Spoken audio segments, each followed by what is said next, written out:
started then. So let me take a look and remind myself.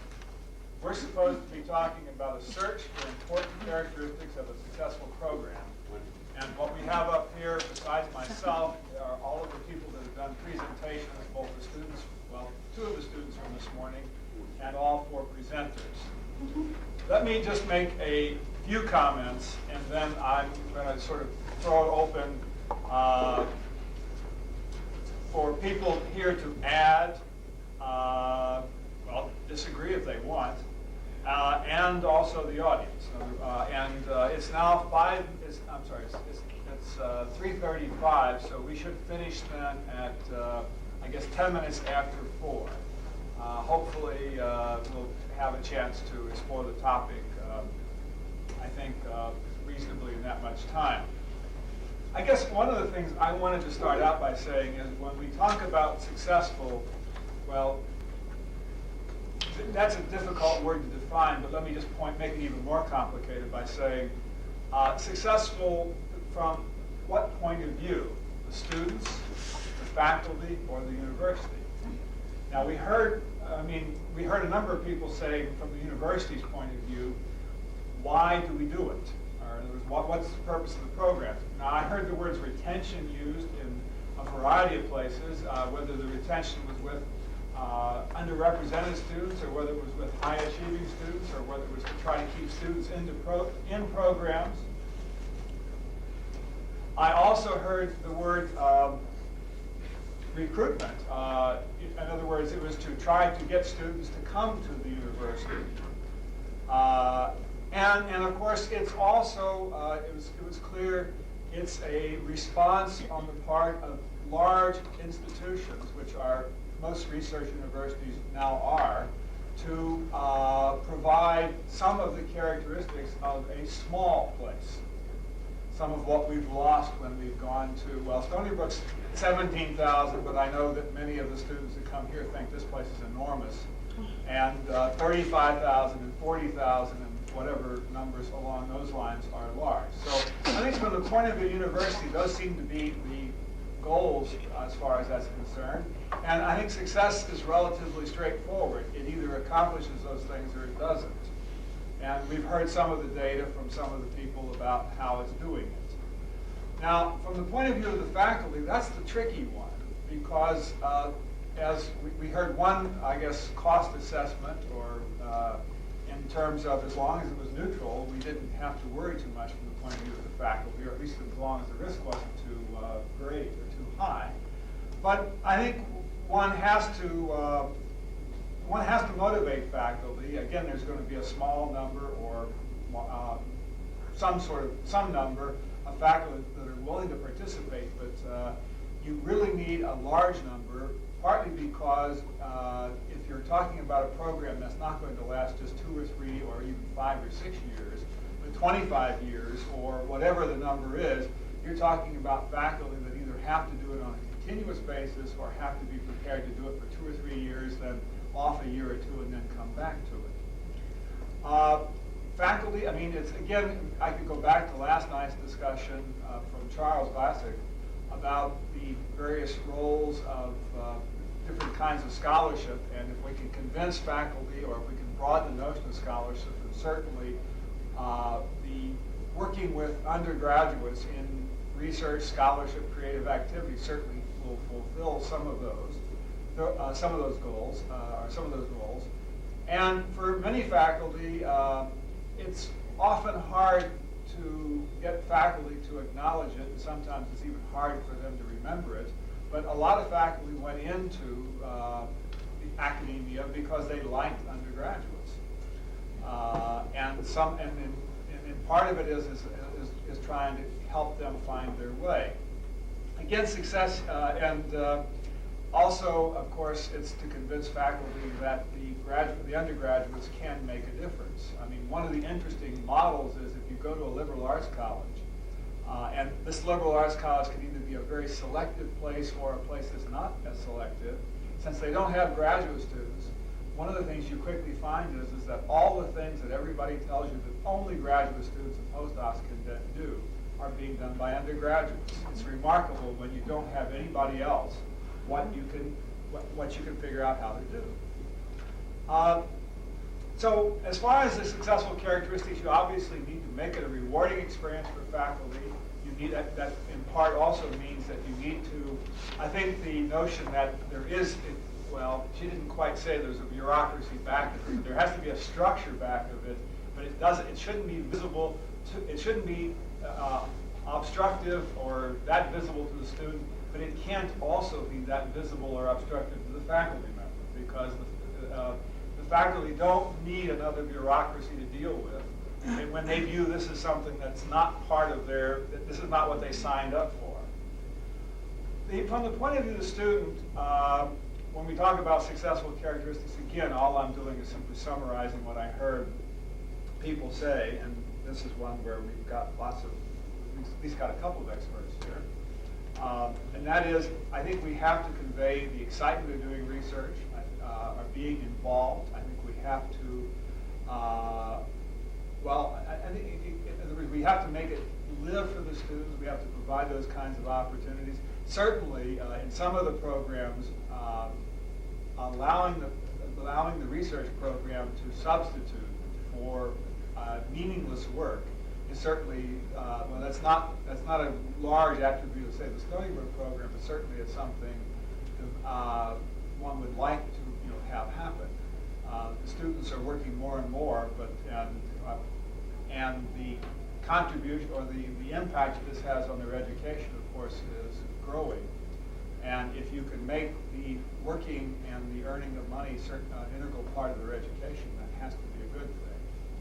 Well, I'm not going to go into student characteristics very long because we've heard a lot of that, but I'm going to leave that as sort of my summary, and I'm going to ask the others here that want to sort of jump in and either add something that I've left out, disagree with me, or change an emphasis. Who would like to start? I guess I could say that this doesn't sound too hokey, that a successful program at MIT, I guess, is it's successful at MIT because it fits the institute mission like a glove. Everything that everyone wants to accomplish and wants to have MIT mean and be and do is really reflected in the program. And I think this is why, no matter how it changes, somehow we'll continue to find a way to make it work, because there's motivation behind both sides to do that. I'd actually like to piggyback on that. I think I was talking to Christina during the break, and I think programs that work at one institution won't necessarily work in another institution. And I think that the kind of support services, for example, that we set up, I think are important for what we do. Clearly having a more visible bureaucracy than MIT, I think in some ways is important for what we do. And so I think as you're looking at programs, you're thinking about growing your own program, your institution, really you have to do a sort of self-study of the institution to see what makes the most sense for your institution. I've been doing a lot of talking about my program around the country, and clearly our model isn't appropriate for everybody. I'm always very interested in hearing the different ways that people have put these programs together and what makes them successful in one place versus Bonnie? Yes. Very popular slogan at College Park these days is making the big store small, because the pet peeve of our students about College Park is so huge, So I think a program like URAD makes the students seem like they're in a smaller college, having one-on-one interaction with the faculty members, and I would consider mission accomplished if we accomplish that for a large number of students. And our ultimate goal is to engage really as at least 10% of our undergraduate population engaged in research. And that's going to be a really horrendous task. 10%, we're talking about 2,800, out of 28,000 undergraduate students. So even that is going to be a horrendous task. But I think the way it's going, it's not going to be impossible. It can come about in a shorter time than I realize. And I was Thinking about the issue of tracking students once they leave an institution, we've talked about retaining them and giving them a better qualitative experience while they're here. We don't have in place now a tracking system for after they graduate, and I was wondering if any of you did. We haven't. We've had a long time to do it, but we've never had the time and the resources to do that kind of thing. We just make very grand assumptions about, well, of course, and obviously helps people choose their careers. It gives them a better sense of what to do. And certainly this is reflected in any pile of evaluations I can ever pick up, where even randomly selected, they'll say something like, well, I never knew what a physicist did. And now that I know I don't want to be a physicist, or perhaps the opposite. So I think all the ingredients for it are there. The actual measurement, no, we've never taken the time to do it. But I think when the motivation for it will probably be fundraising. And I think when you look out there at where we want to raise funds and look for where the big Europe donors are, who might be Europe alumni, I think that's when we'll start getting into evaluating this, because then suddenly maybe there will be the time to do this sort of thing. We are going to do it. We haven't yet. Our first class just graduated last year, but that's part of our FIPSI funding, is to follow the students in the program for 5 years. We follow 3 cohorts and then for 5 years to really see if we're making a difference. And again, funding is both internal funding from the university that's driving it, as well as external funding. Darren, would you like to comment? Yeah, I was just going to say something relating to this.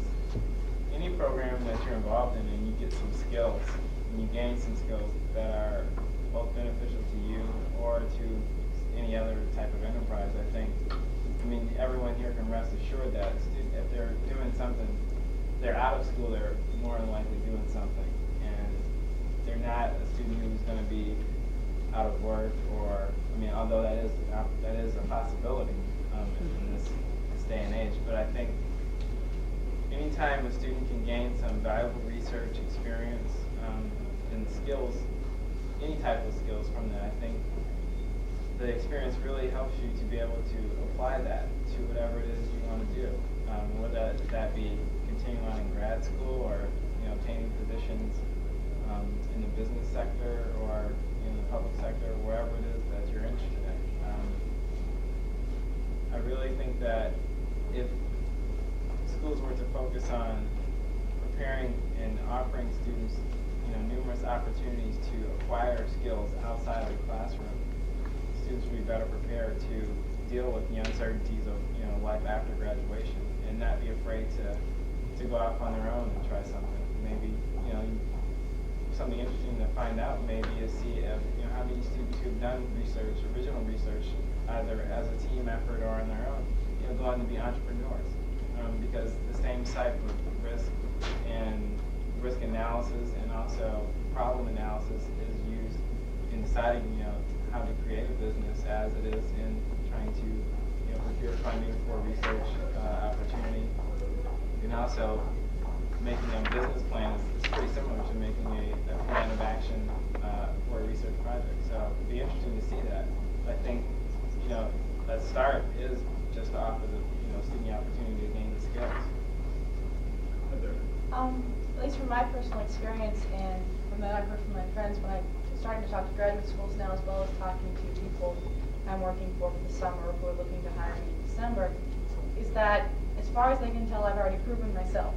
They're not taking a leap at this point by deciding to employ me because they can look at my track record. And I think there's always sort of a uncertain link between academic record and your work performance. And being a student who's going to be entering the workplace, and I consider graduate school to be another type of job, a student's going to be entering the workplace, I already have a track record that most students lack, or not that most students lack, but even certainly many of my peers lack, because they can look back and say, well, graduate school can say, well, maybe you don't have all the characteristics you're looking for. You're missing a class. You weren't an engineer when you graduated, but you've already proven yourself in graduate school. We already know you can do research. We already know you can write. We already know you can speak and communicate your ideas effectively. And that's certainly a very big bonus that I've found so far. Anybody else want to ask any questions or comments from the audience? Because I think we veered a little bit from our topic, from looking at what makes for a positive experience to, I think, the notion that research experiences are positive, period, but that's okay. Jerry, you look like you're about to ask a question. No, I'm just listening to it all, trying to get my own thoughts in order. Oh, sorry. Okay, that's right. You've got a summary coming up. Well, now let me. One of the things we have on this campus is a high technology incubator where startup companies get started. And to me, it's an opportunity that we have not yet really seized as a campus. Because to pick up on your point, yeah, we ought to be figuring out ways for undergraduates who think they want to go into business, give them opportunities working in an incubator. And in fact, I would like to see Stony Brook create an incubator for undergraduates who have an idea that they might like to start a business around. I think it would be a wonderful thing to do. We have something at MIT, and just to give you a name of a project you could talk called the 10K competition, where students present business proposals complete with plans and people who they want to hire, what they need, and everything, and the prize is $10,000 to the best. I think it's 3 proposals. Is it just one? I don't know that. Oh, there's it's really entrepreneurial. I think it's the top 3 proposals get $10,000 and get sent out into the world and said, go ahead, you won. We like here. And there's like this very varied panel that judges it, not just people from management and business, but people from all parts of the school.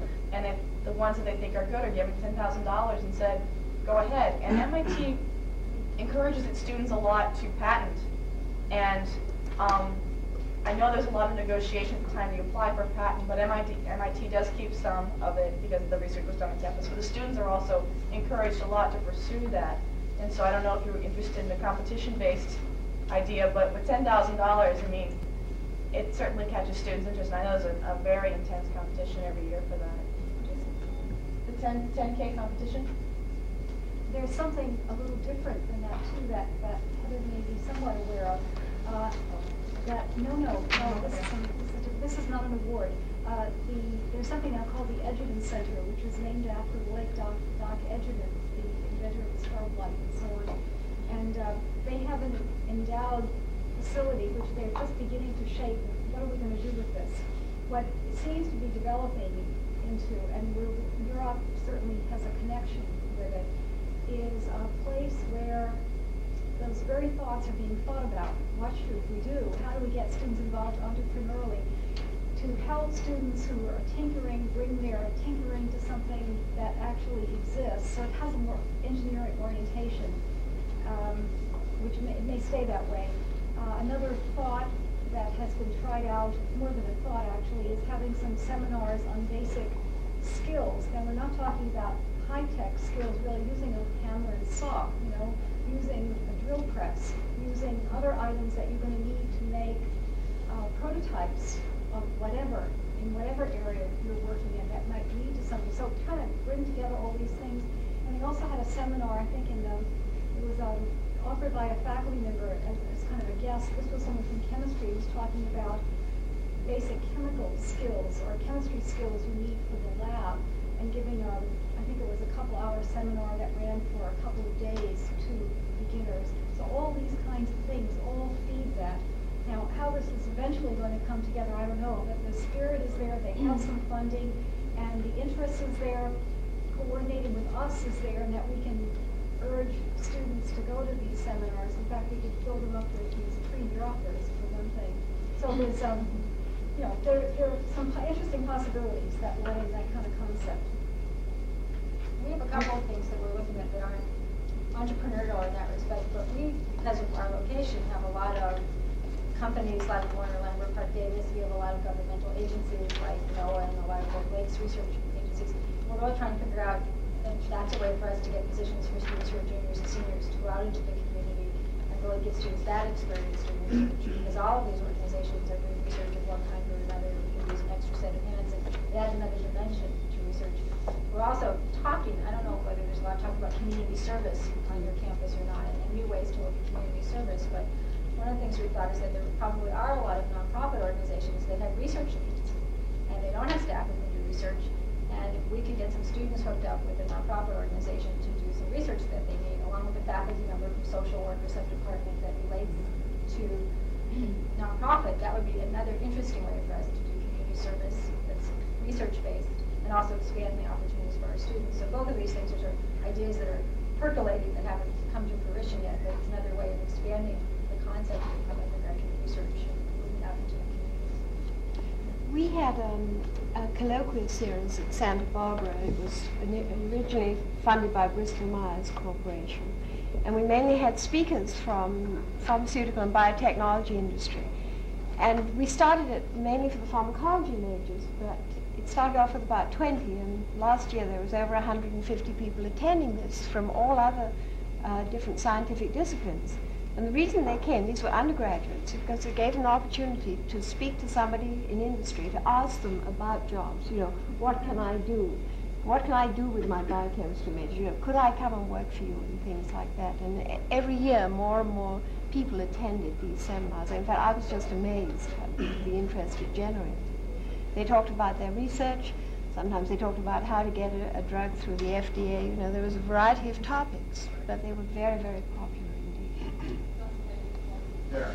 One thing that kind of relates to everything we're talking about is just getting student input. And I think when you're trying to build a successful program that is supposed to help students, the best source of information is the students themselves. If you want to know what students need, go and ask them. Something like this, a forum such as this, will work wonders in terms of figuring out, pinpointing your resources in order to meet exactly what the need was. And that would save you a lot of headaches and learning from mistakes, or not necessarily mistakes, but other things that different programs have tried. You may save a lot of time and effort by just going to the source and finding out, what things students need, and then figuring out the best way of offering that to them. And I think in our program, we really try to get as much student input on a regular basis as possible, because it helps us to fine-tune the services we offer, and also to either increase or decrease, the amount of service that we provide to a certain area, given what students respond to. I'll remind you that the topic was supposed to be positive characteristics for successful programs. And let me ask a rather heretical question. Are there any reasons not to offer undergraduate research? In other words, are there any things to worry about? Or can you go too far? Suppose you have all the students. I want a little controversy. Yes. You're right, Ron. Good. No, I was going to comment. First of all, I wanted to comment on the point that Sandy made in reference to every university and every college should look at its program for its own uniqueness in terms of matching campus. I think that's important. But what I was going to caution against in my own experience working here on this campus with the undergraduate research program and other initiatives is to work towards a quota or a percentage or a goal in terms of numbers. I think that sometimes is a dangerous thing for us to put ourselves up against. That sometimes numbers can limit the likelihood of quality in terms of the relationships that form, partnerships that form, the real experience that the student and the faculty member and the campus community can possibly achieve. So I didn't hear a lot about numbers, but I heard a few comments, and I think we need to sit back and reflect upon that.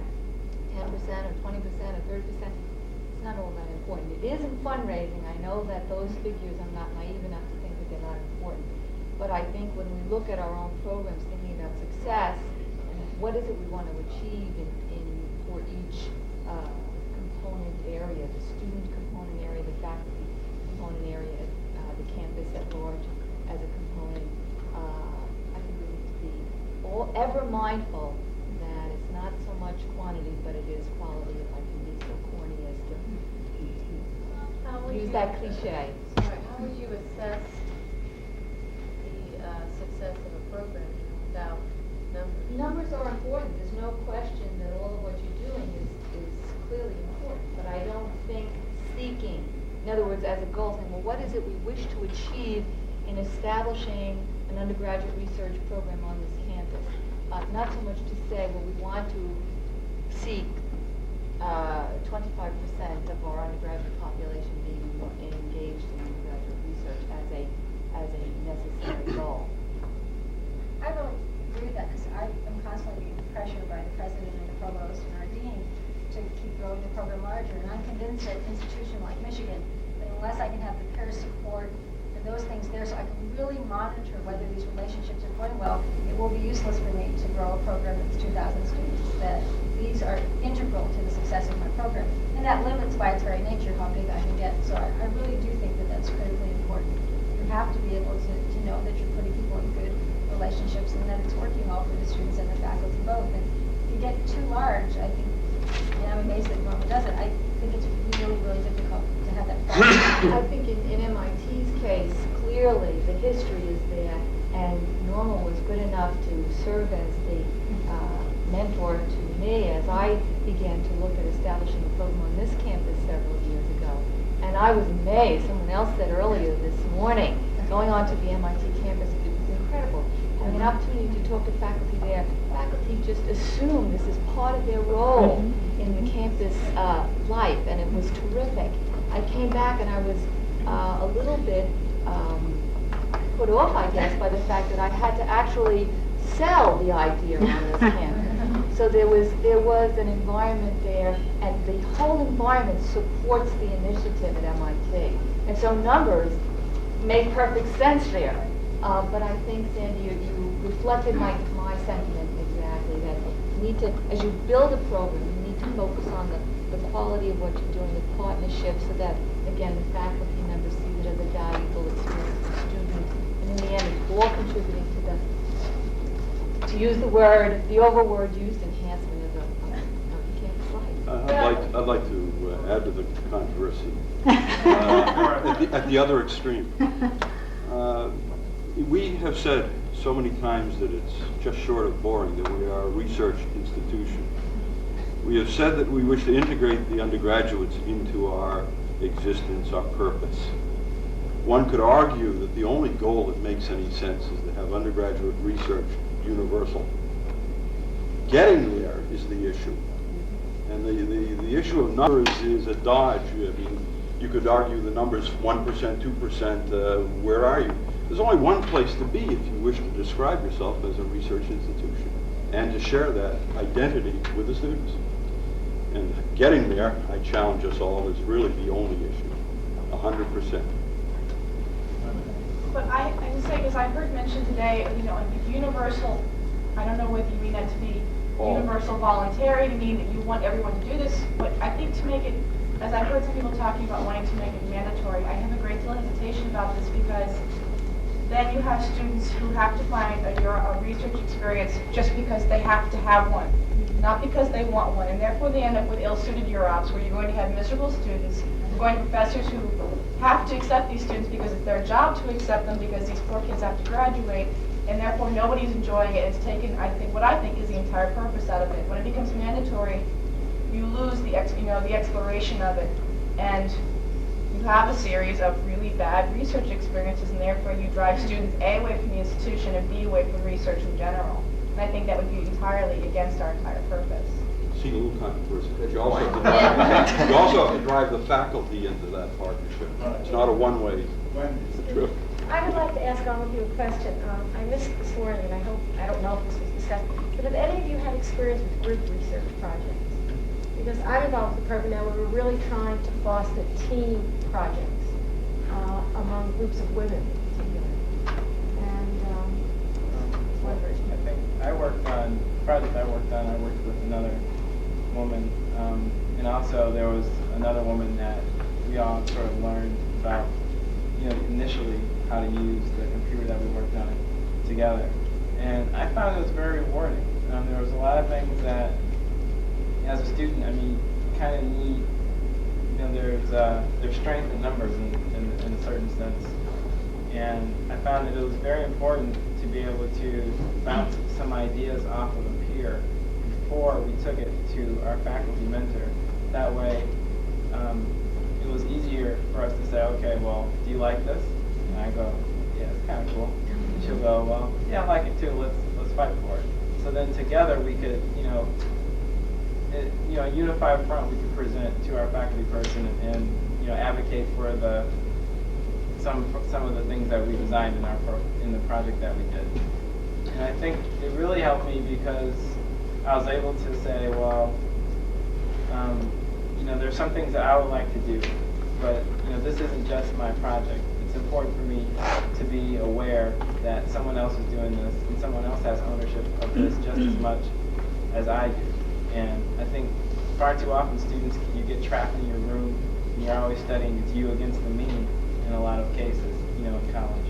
And that experience was really helpful for me in terms of seeing that, there are positive things to come of collaboration with someone else, and not necessarily myself winning or her, winning over me, but us both achieving something that we can be proud of.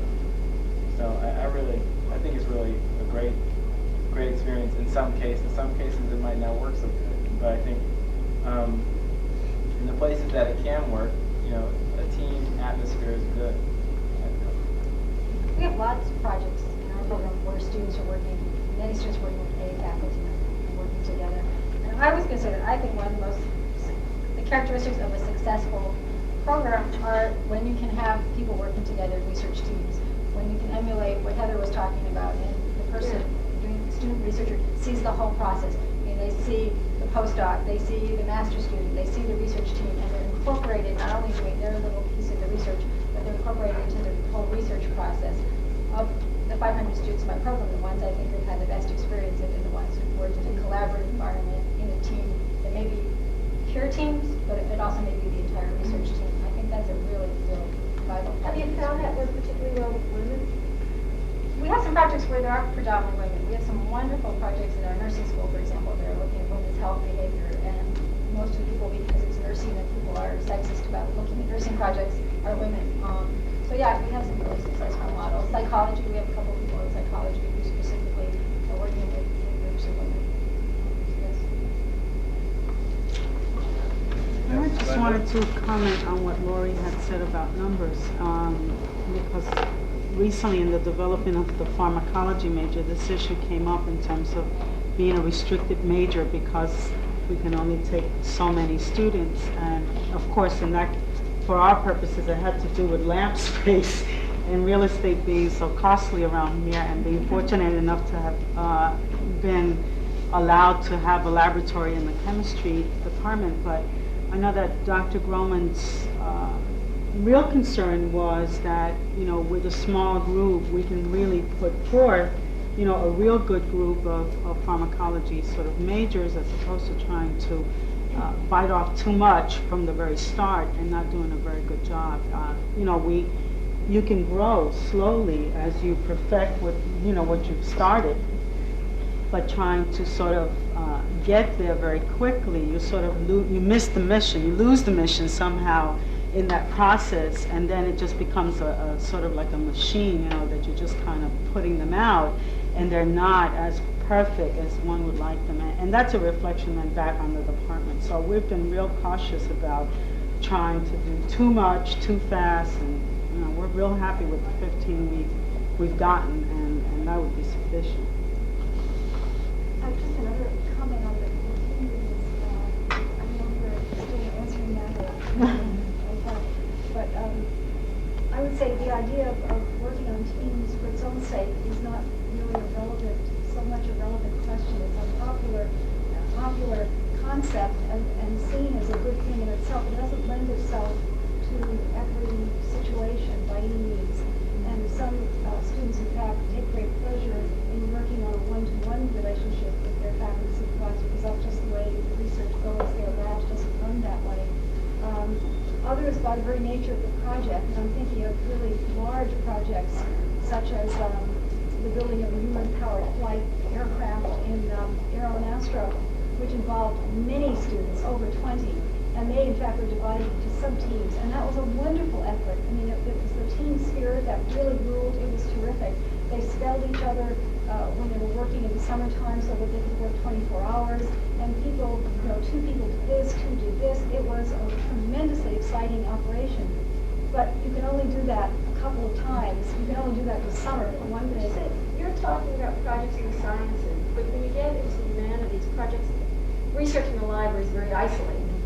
And sometimes students don't like to spend a summer in the library researching a topic. Whereas if you can have students looking at different aspects of the topic, then they can talk to each other and they can convene once a week or whatever.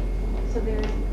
Well, that has happened too. I mean, there's students who work in brain and cognitive sciences where they're interviewing subjects and doing more typically psychology projects. There are others in more, strictly speaking, humanities projects, which occasionally are done by a group of students. There are occasional projects, I can't remember exactly what they were, but there are occasional projects like that where people do group up for something. I think it was a music project that I can't remember enough to describe. But people seem to really value doing those, not necessarily as a group, but having that one-to-one relationship with a faculty member, because that's an area where it's much more likely to happen rather than in the sciences and engineering. And in fact, at MIT, I think people throw together too much of large groups, sometimes large groups in the classroom, and they really like to work in a much smaller scale environment. So sometimes yes, sometimes no. Any other? Can I ask questions to other members? Go ahead. Yes. I'm interested in finding out how do you monitor students, so many students, while they are participating in the program? Who monitors their research programs?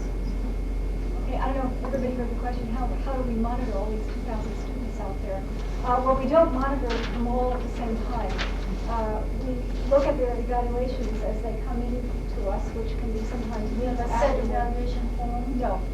We've avoided forms so that people will tell us in their own words, which usually ends up in them telling us much more than they would tell us in a form. In fact, there's a department, again, Aeronastro, it happens because they have so many large groups, that developed a form, and it got to be that instead of getting a 3-paragraph response, as we would get from some people, even some very busy faculty, to my amazement, on these forms we'd get words adequate. Okay, that was probably the shortest one. But they got shorter and shorter because in a form, as long as you have your name there and some comment, it's all right. But we found that open-ended responses told you a lot more. In order for anyone to get funded again, the second round, or another semester, we have to have seen what they did before. So somewhere along the line, everybody's evaluation gets read, or we hear about it, we see an email, there's a telephone conversation, or something. So we don't know, right now, no, we don't know what all 2,000 people are doing, but we probably have a good idea about a third of them, and next week maybe there'll be a good idea about another group. So it's an ongoing process finding out what everybody is doing. Okay.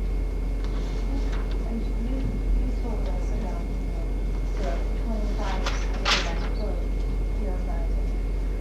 Do you have a monitoring program at Stony Brook? Well, aside from the advisement, I have a midterm assessment form, which I talked about a little bit, which the faculty and the student will assess their project, and then there's a final assessment. In the interim, there's face-to-face evaluation. We do risk evaluations too, student evaluations and faculty evaluations for the permanent and open-ended. So do you send the evaluation? in the faculty. So our students fill out a 25-page survey. That's part of our experiment that we're doing through FIPSI. So that will end after this year. And have we graduated anybody out of the Eureka? I mean, people who've been through Eureka, have they graduated? Oh, sure, the program's been around since '87. So do we There's have any many. way of, a nice project for an undergraduate might be to interview those people, find out where they've gone and how their Eureka experience helped them? It would be a nice research for, also a survey research, but those are notoriously poorly responded to, so. A I would personal like to- contact would be better. Interviews are harder than survey research, believe it or not, but I think it's worth looking into some way to track these students. Find out what would be right. Lori? I just wanted to comment on that. Part of what I was going to share, and I won't say too much right now, is the fact that a number of the students who came through the Eureka program in its earliest phase have indeed graduated from the university and have indeed done very well, and a number of them have kept in touch with me, which is a really very nice thing to be able to share. We have people that are out now in the field of medicine doing their residencies. We have a school psychologist who was an undergraduate research award winner the first time we had the award given back in '89. He completed his PhD studies in school psychology.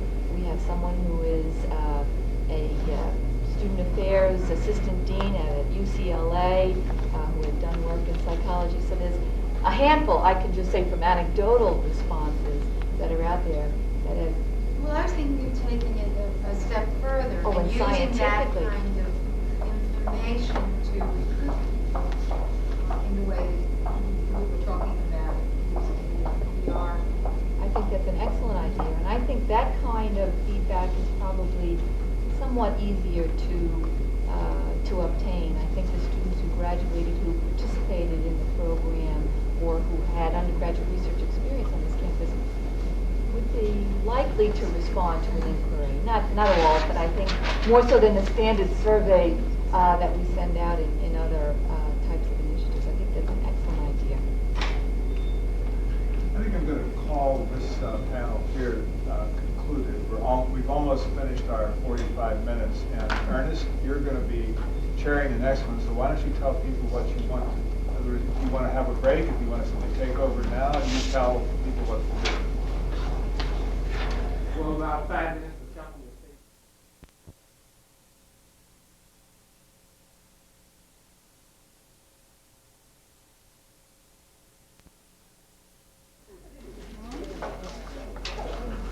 As you probably noticed from the program, we have titles for our panel discussion. They've moved in a very interesting way. We intend to try and focus very narrowly on measures for success, and also to limit our discussion to about a half an hour to facilitate getting to the airport and other kinds of mundane kinds of activities that even universities must engage in. The way that we will proceed is that I will make some general remarks regarding assessment. Then I will identify a number of areas that we would like for our guest panelists to comment upon. And then we are going to ask Lori Johnson to make some general statements regarding measures for success. And then we will move to the panelists in turn in the areas that I will mention as a part of my opening remarks. Assessment by other names has been with education for as long as we've had education, whether in a formal sense or an informal sense. And in a manner of speaking, it has been the kind of mother's milk of liberal education, the sense that the activity was formative, was perpetual, and that learners would in essence become lifelong learners. And of course, in order to be able to do that, there had to be the ability to monitor where one started from, where one might be at some point in time, and hopefully to have some idea where you're intending to go. I think it's particularly important to talk about success measures, outcomes in this context. in part because of something that's happening in the society at large. And quite frequently, the outside world is anathema to the academic community. But in Jerry's opening comments this morning, he made reference to The Age of Paradox by Charles Handy. And I'd like to add one additional comment from that book with regards to why looking at outcomes is an important thing to do. Handy pointed out something that's very topical at the moment, that historically there has been the notion that a growing economy creates jobs. And the various political parties held to this notion. They simply suggested that there were different ways to go about achieving it. But Handy maintains that in mature Western economies, that we've noticed that a growing economy no longer creates jobs. And we've seen quite specifically over the last 14 or 15 months, as the economy here has grown very rapidly, every other week there is an announcement of huge layoff by major employers. What's very interesting to note in the Handy discussion is that he maintains that there will continue to be work. There will simply not be jobs that are tied to a particular place. And that what one must do in the new economy is to, in essence, build a portfolio of outcomes, of successes that one can point to as an indicator of the ability to achieve whatever outcomes an employer, a university, or whatever entity might seek. I think in terms of how we go about assessment, there are any number of ways that it has been done traditionally and that it continues to be done today.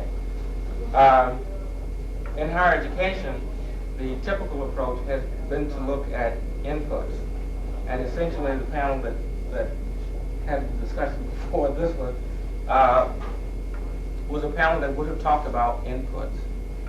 You look at, for instance, the quality of a university by looking at the stature of its faculty based upon certain indices that in part can be counted, by looking at the amount of the endowment, the amount of money generated for research, the SAT scores.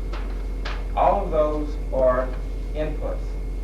And of course, in the way that universities are assessed today, quite often that is as far as it goes. However, there are institutions, especially those in the liberal arts community, who will focus their attention on outputs. What happens in terms of students who come, who leave, and who make a contribution or fail to make a contribution. So one way of looking at success is to look at inputs and outputs. There's also the issue of value added.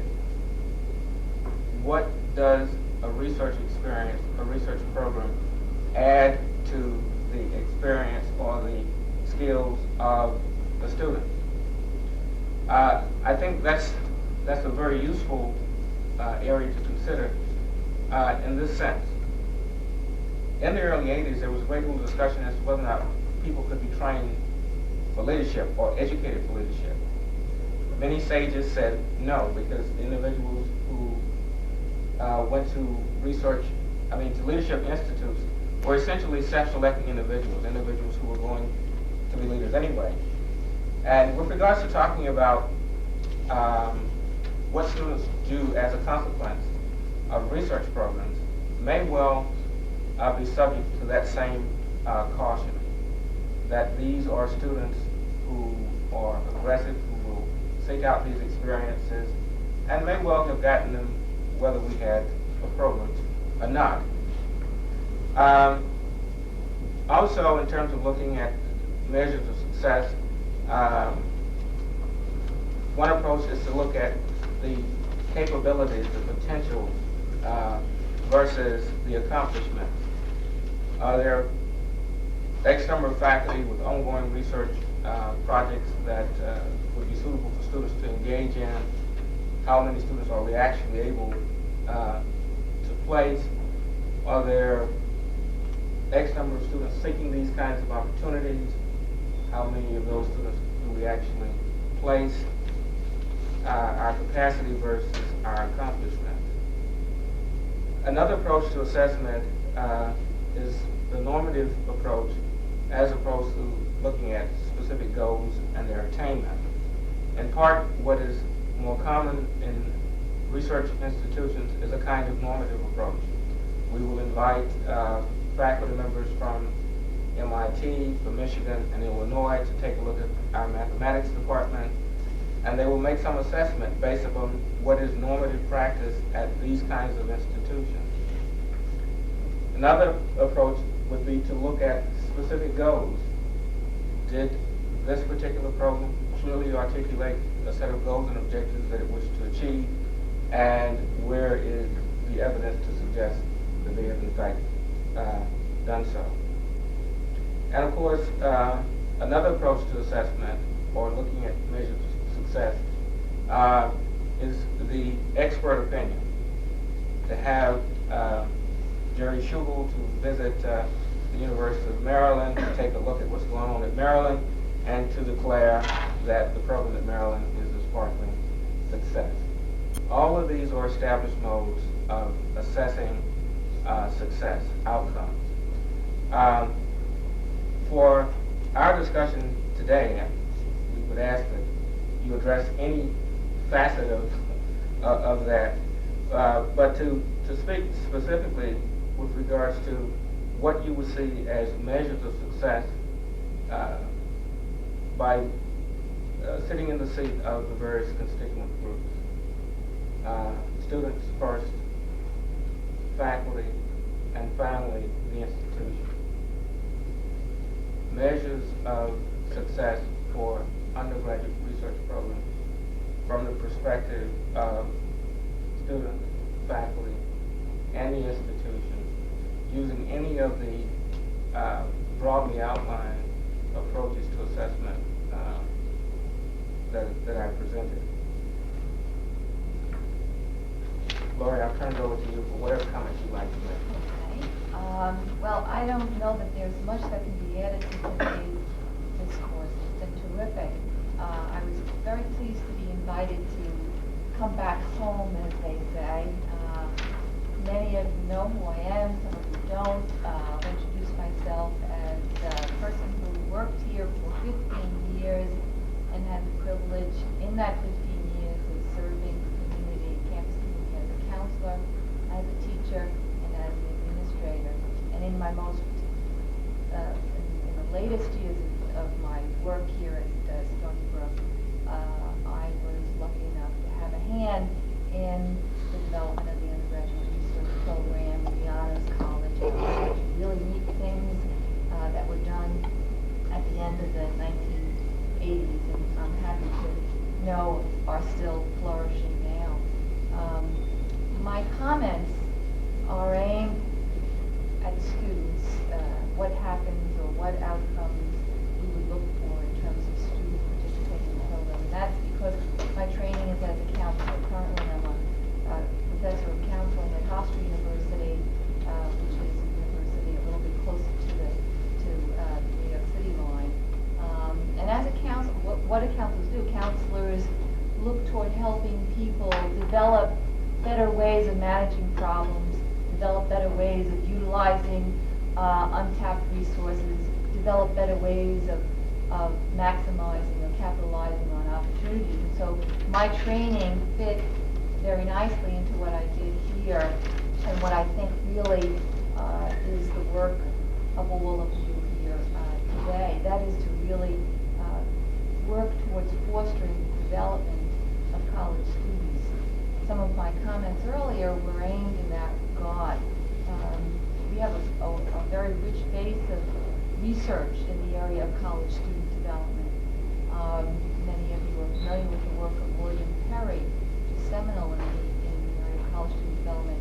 His work on the intellectual and ethical development of college students done in the early 70s, I think has served as the basis for student affairs work through the last several decades. And he talked about moving from the state of cognitive development that most freshmen come to universities where everything is dualistic. And I think in some of the earlier comments this morning shared primarily by the students, see that in the beginning years of college there's a dualistic frame of reference where there's a right and a wrong. Absolutist thinking is much more likely to be the way freshmen, sometimes sophomores, view the world.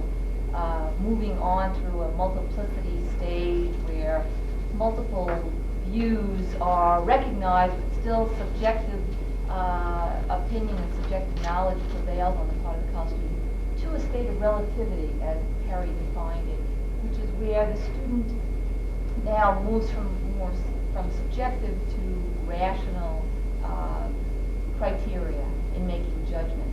And as a college development specialist, I would say that the goal of an undergraduate research program, I mean, this is coming from the counsel and student development perspective, the goal of an undergraduate program should in fact be the development of opportunities for a student to move from the dualistic stage of development to the relativistic stage of development. I think so much of what's been shared today validates that that's exactly what is going on. As far as measures of success, of course, you'd look to see after a student participated in a program such as URAP at MIT or Eureka, URAP, whether or not they indeed have the ability to see things in broader context, have in fact developed a sense of self and identity. Other models in student development tell us that what we want to try to do is foster students moving from parent and family dependent to independent and autonomy. And I think, again, the opportunities that undergraduate research programs provide students are clearly aimed in that direction. Measures for success would or should include clearly assessment as to whether or not we have been able to foster this form of independent thinking and autonomy on the part of our young people in the college experience. If I could shift a little bit from students to faculty, here too I would take a developmental perspective on trying to determine what measures of success should be looked at. The faculty that I've had the privilege of working with here at Stony Brook all impressed me as being faculty who were always striving to improve themselves, always striving to move on themselves. It wasn't an elitist situation for the most part, there's always a few exceptions, where the faculty mentor felt he or she was at the end point and that this student was going to have the great benefit of coming in as a mentee and I would be doing all the providing of knowledge, all the providing of challenge, all the providing of feedback. No, the best mentors were indeed those faculty who saw that it was a dualistic relationship where there was a balance between the student and the faculty mentor, a give and a take. I remember, I think it was our first, maybe our second Eureka Symposium. We had Paul Lauderer, who many of you know, the developer of magnetic resonance imaging, and we were very pleased to have him as a keynote speaker at our symposium.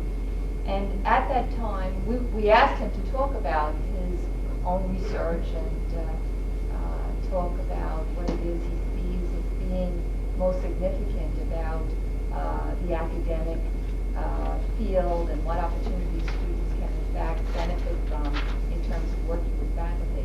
And he almost exclusively talked about the role his students had as being the primary base for his own accomplishment.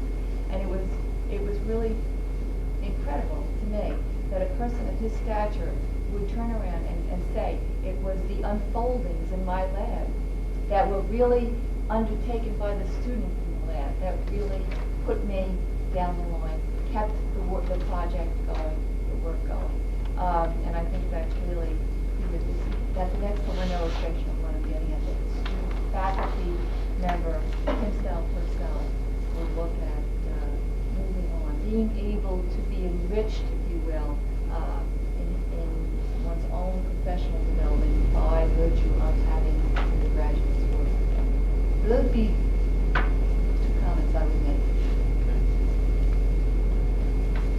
Anyone else? Outcomes for the institution,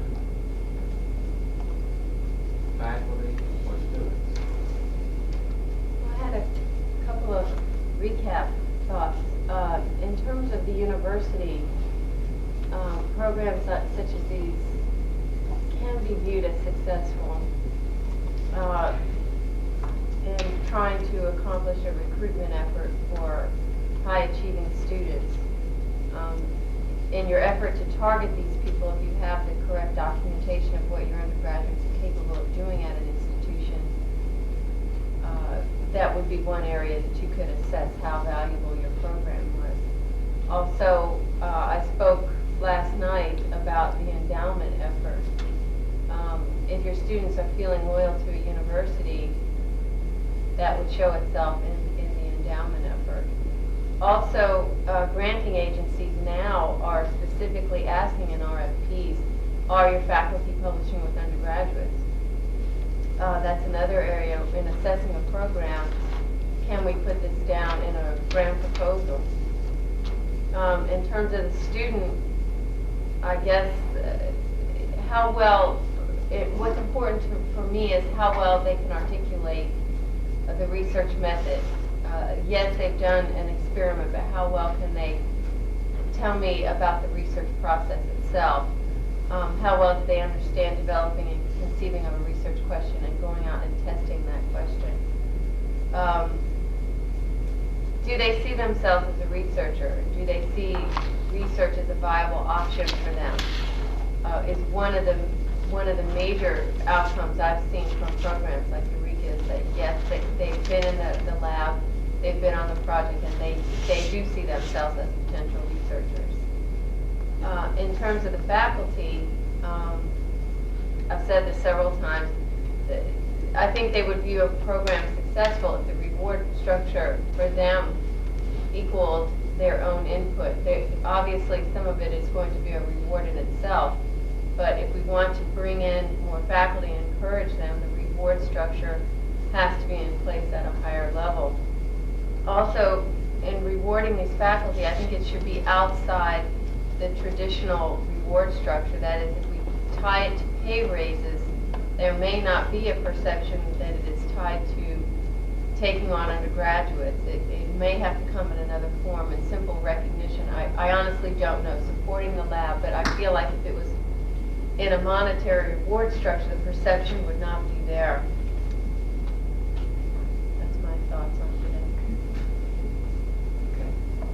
And speaking of rewards that faculty get, a few things that I haven't mentioned is the fact that faculty, of course, don't get any points for being a coordinator, being a faculty supervisor, or anything of the kind.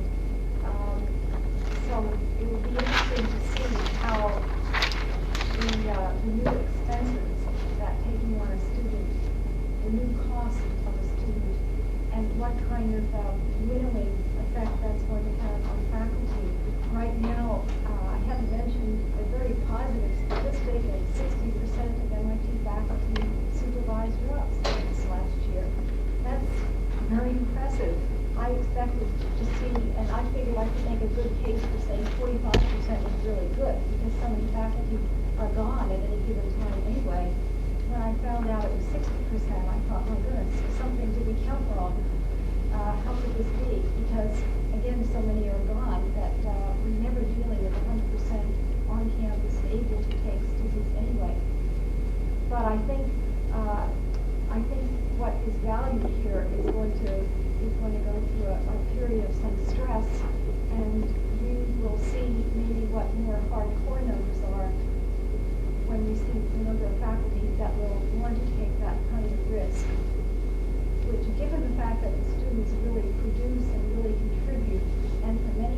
look at the future in terms of outcome with much curiosity, a sense of realism. What are we going to have here in another year or two? And I think what we have at the end of that is a little more sobering view of the kind of research program we have at MIT. I mean, everything about us looks very good, and this is all true. What happens is really wonderful. I mean, some of the best stuff that goes on at MIT goes on there. But is the scale going to be lower in the future with the financial changes that are coming up? I can't answer that question, but it hangs out there very quickly in the air.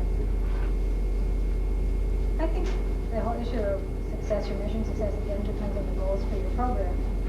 You know, given that our program started as a program to improve the retention and academic performance of underrepresented minority students, clearly for us our success is measured in some of the things I spoke of before, the fact that we do see changes in retention rates and changes in rating averages, and we see some really quantifiable changes in self-esteem and strategies for being successful at the institution. And so for us, those in terms of students are all measures of success that I think are partly depending on what we see as our program.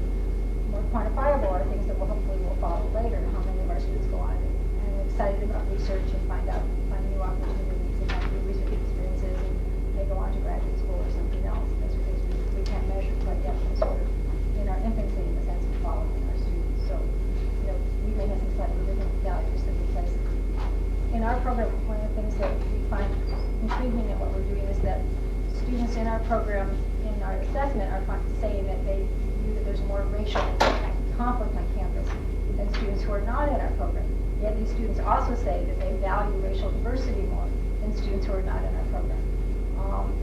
I would say that that's a measure of success, that we are somehow making the students aware that there's some issues with the diversity because they're working on these very diverse research teams is a very positive attribute. And so again, for some of our goals institutionally, that to me is success. Other people say, well, goodness, that's not success. They think there's lots of controversy, but I think a lot of it really depends on your program. In terms of faculty, you know, I think it's successful that 98% of our faculty come back each year. That obviously they're getting something out of the participation in this program. You know, we don't make them come back; they voluntarily come back. I think it's successful when faculty tell their colleagues, and all of a sudden, in a department where I only had one person, I now have 10 faculty members because this particular faculty member has said, "This is marvelous. You've got to participate. You have to do this." And then going back to the diversity theme, I think in terms of our faculty, that we survey the faculty at the beginning of the year, and many of our faculty say there are no obstacles or barriers facing students of color, women on this campus. And at the end of the year, they say, yes, there are. To me, that's success. To me, that's broadening the faculty's perception of the institution and some of our institutional needs that I hope get translated into teaching or advising or other kinds of things. So again, I think so much of it is really dependent on what your goals and objectives are for your particular program. Institutionally, I think we'll be successful if the university doesn't pressure me to get 2,000 students and they allow me to run a quality program that really has all the services that I need. But that's my own bias. The institution may say that isn't a sign of success. I think our president and our vice president for research would say we're successful if every single student in our institution has a research opportunity of some kind or another. So I think it all depends on where you sit, who you are, what your goals for your program are, how you measure students. Okay, any additional comments? Well, a couple of final summary comments. I think it's possible to look at some outcomes that are very easy to take a look at in terms of methodologies that might be readily available. With regards to students, one can look at their satisfaction with the experience. I think most of us have some kind of instrument to address that. Another outcome would be to ascertain whether they seek second and third experiences in research. And another very important one is whether or not at some point before graduation, this kind of activity will lead to publication. For faculty, again, some very easy and immediate kinds of indicators would be the general receptivity towards students in terms of taking one or more students, one or more semesters over a series or not there are insights that are gained as a consequence of working closely with students that might manifest themselves in terms of well, willingness to teach courses with undergraduates that they may not have taught before. A revision of course materials, syllabi that may have grown stodgy and dusty. With regards to the institution, these programs can generate what in marketing terms we might call saleable values. And the target for these values may well be foundations, legislatures, governmental agencies, and the marketplace of parents and school counselors and others who are important in making decisions about where students go to school. These are some easy measures that one can take a look at.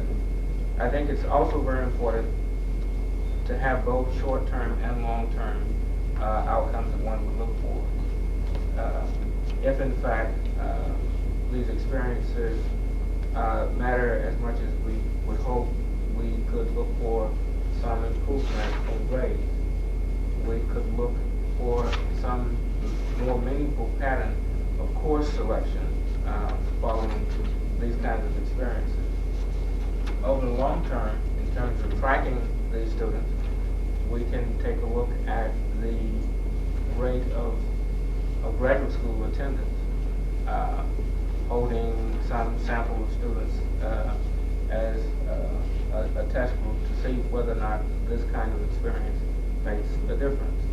And also, we can look at the number of students who will actually seek employment opportunities where research is very much a part of the work that's done. And finally, I would suggest that it's extremely important that these kinds of programs embrace assessment, looking for measures of success. With the exception of MIT, it seems rather clear to me, especially with my knowledge of the Stony Brook experience, that institutional support for these kinds of programs is tenuous and episodic at best.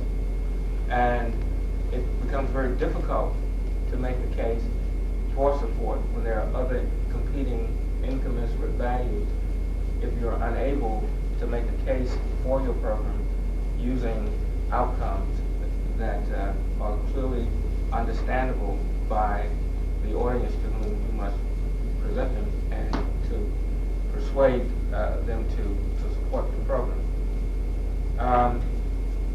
One of the first almost cliches that I heard as a doctoral student in the marketing class was that every man's own sense is common sense. Every man's own work is excellent work. But in marketing, there must be the systematic, objective collection of information to arrive at what is truly common sense. And while we know that these kinds of experiences are valuable for students, we need to carefully consider what we will present to our various constituent groups as our measures of success. Ernest, thank you. I get 5 minutes. See if I can do it in 5 minutes. It's been really a great day. We appreciate all of you coming and telling us about your experience, giving your good ideas, your good advice, and we're going to create a draft that we're going to give back to all of you. I also want to thank Christine, because Christine she's behind all of these activities. A super colleague and a very creative one. Okay, we talked a lot about the importance of the experience, and I'm not going to spend much time on that, but just to say the opportunities for undergraduates to engage in research and creative activities, I think we all agree, are important for all kinds of different reasons. The discovery, the connectedness, the sense of belonging and importance, the development of confidence, greater sense of independence, take on larger and more complex problems, the development of skills that will serve us throughout our lifetimes, the nurturing relationships that we get with our mentors, working on teams, collaboration, all of those are really very important. I also heard that we've got to make undergraduate teaching and mentoring of undergraduates, teaching in all of its dimensions, have to become an integral part of the normal, regular reward system. The reward system that is for promotion and tenure. If it's not part of the regular reward system, all of what we're talking about will continue to be viewed as a second order or an ornamental activity, not in the same category as research. We don't reward people with ornamental things for research, so it's got to have the same level of prominence. There is no silver bullet to do all of this. Involvement is the key. We heard last night from our dinner speaker, Aston points out that the one single most important factor in the satisfaction of the undergraduate experience is the extent to which students feel connected, involved in the institutions. I heard that most of us believe, at least, that opportunities for research and creative activity should be available at all levels, freshman, sophomore, junior, and senior. It's not something that we should wait until people are juniors or seniors. We should cast a broad net. We should make students aware of the opportunities that exist at our institutions. We should expand the range and the number of opportunities to all fields, because there are rich opportunities to do research and engage in creative activities across our institutions. We should expand the modalities. That is, it can be for credit, it can be for pay, it can be for volunteers, it can be for credit and pay. So all of those. Mentors are the key. If you get a good mentor, you're going to have a good relationship. Not all of our faculty members are going to be good mentors for undergraduates. So as institutions and as our programs, we should try our best to match students up with mentors that will be good, nurturing. We want to keep the price of failure low. We want to encourage our students to experiment, to take risks, to try new things.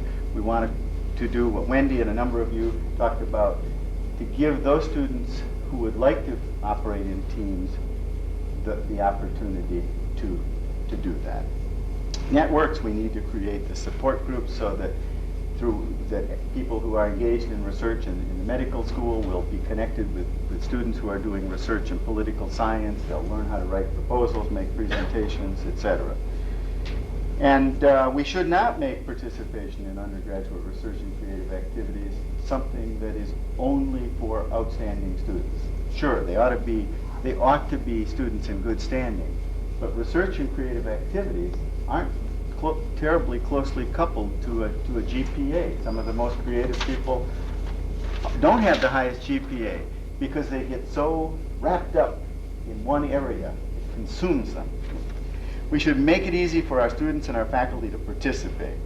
And that, I think, requires some brokering, because we don't want just the aggressive students to be the ones to search it out and take the opportunities. We have an interesting room across the hall in this building. It's called IDEO, Interactive Decision and Environmental Analysis Laboratory.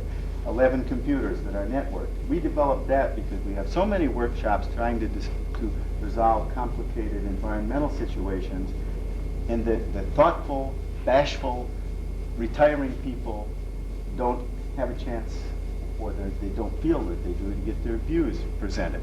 So with this, 11 people can express themselves simultaneously, and all you have to be able to do is type the hunt and peck. And somebody as bashful as me can compete against somebody like you, Connie. All right?